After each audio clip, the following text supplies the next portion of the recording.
Hello and welcome everybody. My name is Zach Lyons. I'm the Senior Director of Community Services at Easterseals Arkansas. And I want to welcome you to our video series of segments that are going to cover topics regarding preserving Medicaid and estate planning that can be unique issues that families may have with having a child with special needs or disability. So we're going to go through this series of different topics, and we hope that it'll end up being a resource for you to address these different issues and gain some insight on that.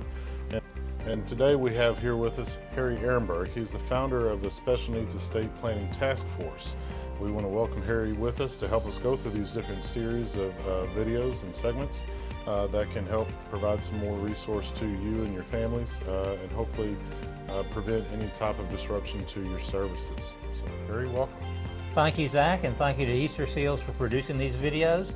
Estate planning for families who have a member with special needs is complicated. It's critical that they get it right. This is a great opportunity to get people up to speed, and I hope they enjoy these videos.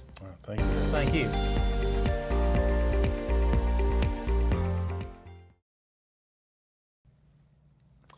All right, well, Harry, in our last video, you went in detail about government benefits and explaining that and how they work together. You also alluded to a special needs trust in that video, so I'd like to get more into that topic. So what exactly is a special needs trust and why is it so important? Well, special needs trusts are important because it's the only way that a parent can leave an inheritance to their child and not disqualify them from government benefits. Basically, it's just a trust as a way to own property. And so the parents will leave an inheritance to a special needs trust instead of leaving it outright to their child or to someone to hold for their child. Gotcha. Okay. So how does that actually work? What would somebody have to do to start one? It is not difficult to establish a special needs trust. Okay. We need 4 sets of information at a minimum, 6 at a maximum. Basically, we need to know who's going to establish the trust. That's called a grantor, and typically that's going to be the parent or both parents. Okay. We need to know who the trust is for. That'll be their child with a disability. That's called a beneficiary, a trust beneficiary. The person who runs the trust administers it. That's called a trustee. Okay.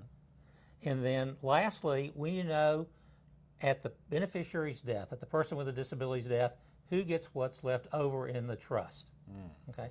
Now, those are the 4 basic pieces, individuals we have to identify.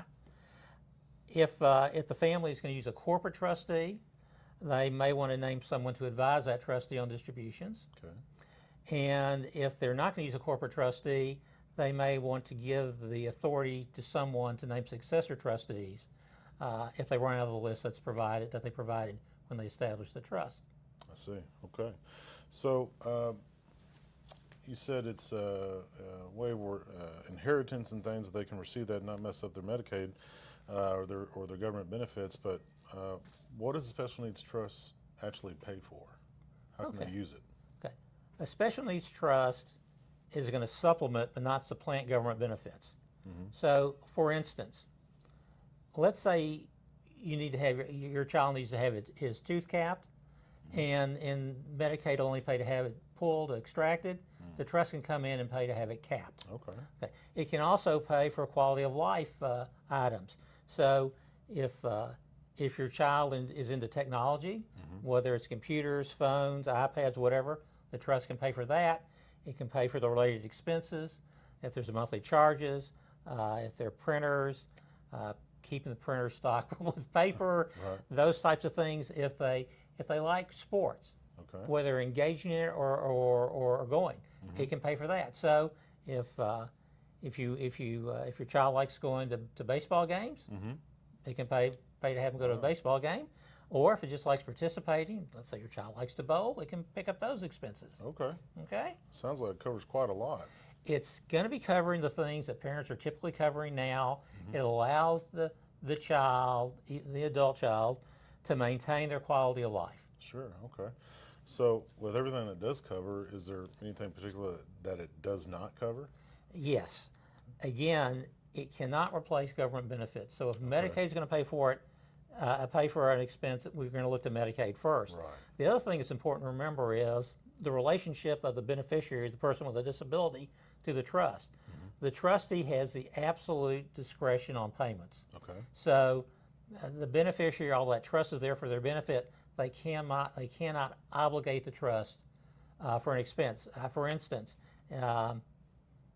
they can't go down to the local Ford dealership and tell them they have a trust and that the trust will buy them a new F-150. They can write that up, Right. but the trustees are under no obligation Okay. to buy that truck. Yeah. So all that decision making is in the trustee's hands. The trustee's hands. Okay. So who usually serves as a trustee? Well, typically what we see is the parents are going to start off as trustees. Okay. Yeah. And the question is who's going to follow them. It could be a family member or a friend. Quite often they'll go with a corporate trustee, like the trust department at a bank. I mean, there's a real advantage of that. One thing is trust departments don't die.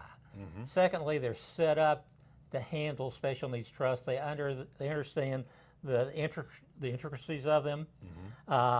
They're audited, they're regulated, they're insured. There's not an absolute right or wrong, but a trust department does bring that continuity that you could lose if it's an individual. I see. And if you are going to use a trust department, you may want to have someone who can advise that trust on distribution so it keeps a family feel to it. I got you. Okay. So I think you may have mentioned in the previous video, but in our conversations you mentioned there's actually maybe more than one trust or type of trust. So can you go into that? I thank Zach for bringing that up. I probably should have brought that up myself. There are two types of special needs trust, a first-party trust and a third-party trust. The difference is this. The third-party trust is the one we use to handle an inheritance. That's the one the parents will set up and they'll leave the inheritance to. The first-party trust we use is when the person comes into money, whether it's an inheritance from their parents or for some other reasons. They may get a back payment from Social Security. Sure. Okay. They're violating the $2,000 rule. The parents didn't do the estate planning. We'll use the first-party trust. That's the trust that's funded by resources, money that the person with a disability actually has control over. They're in their name. Okay. Now, a couple of things to remember.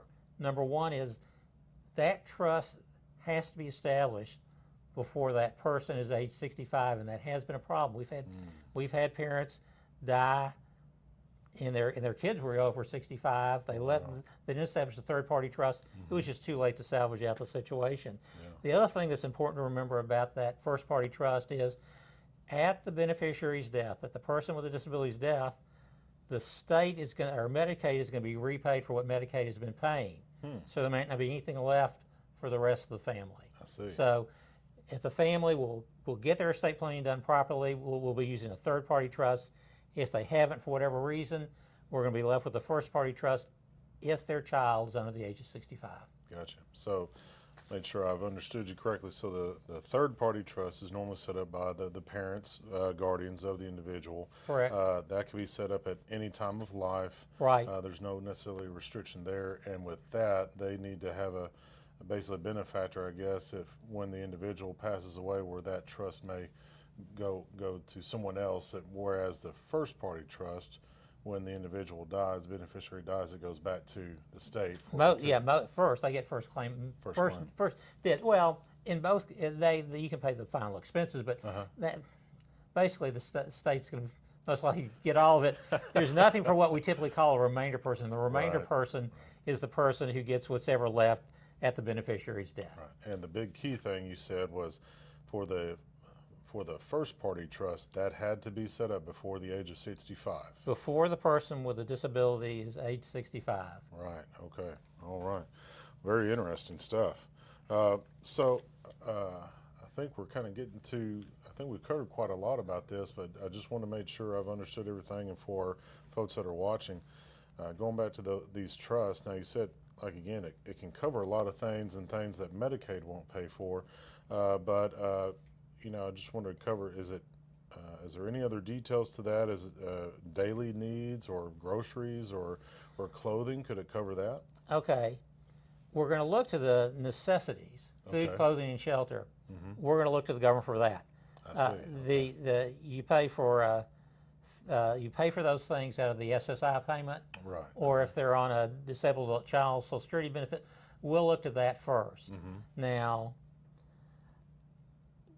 The trust can fund what's called an ABLE account, which we have a separate video on that. Okay. And an ABLE account can pick up housing, it can pick up food, even going to a restaurant, and in a limited capacity can Gotcha. cover the clothing. Gotcha. So one way or another, with proper planning, we'll have all the bases covered. I got you. All right. Well, thank you, Harry. Thank you.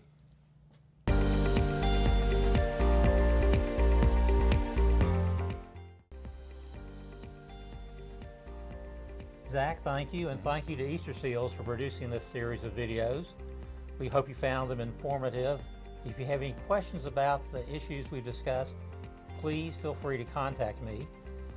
The task force is available for group presentations either in person or via Zoom. We are here to help families that have a child with special needs deal with these important issues.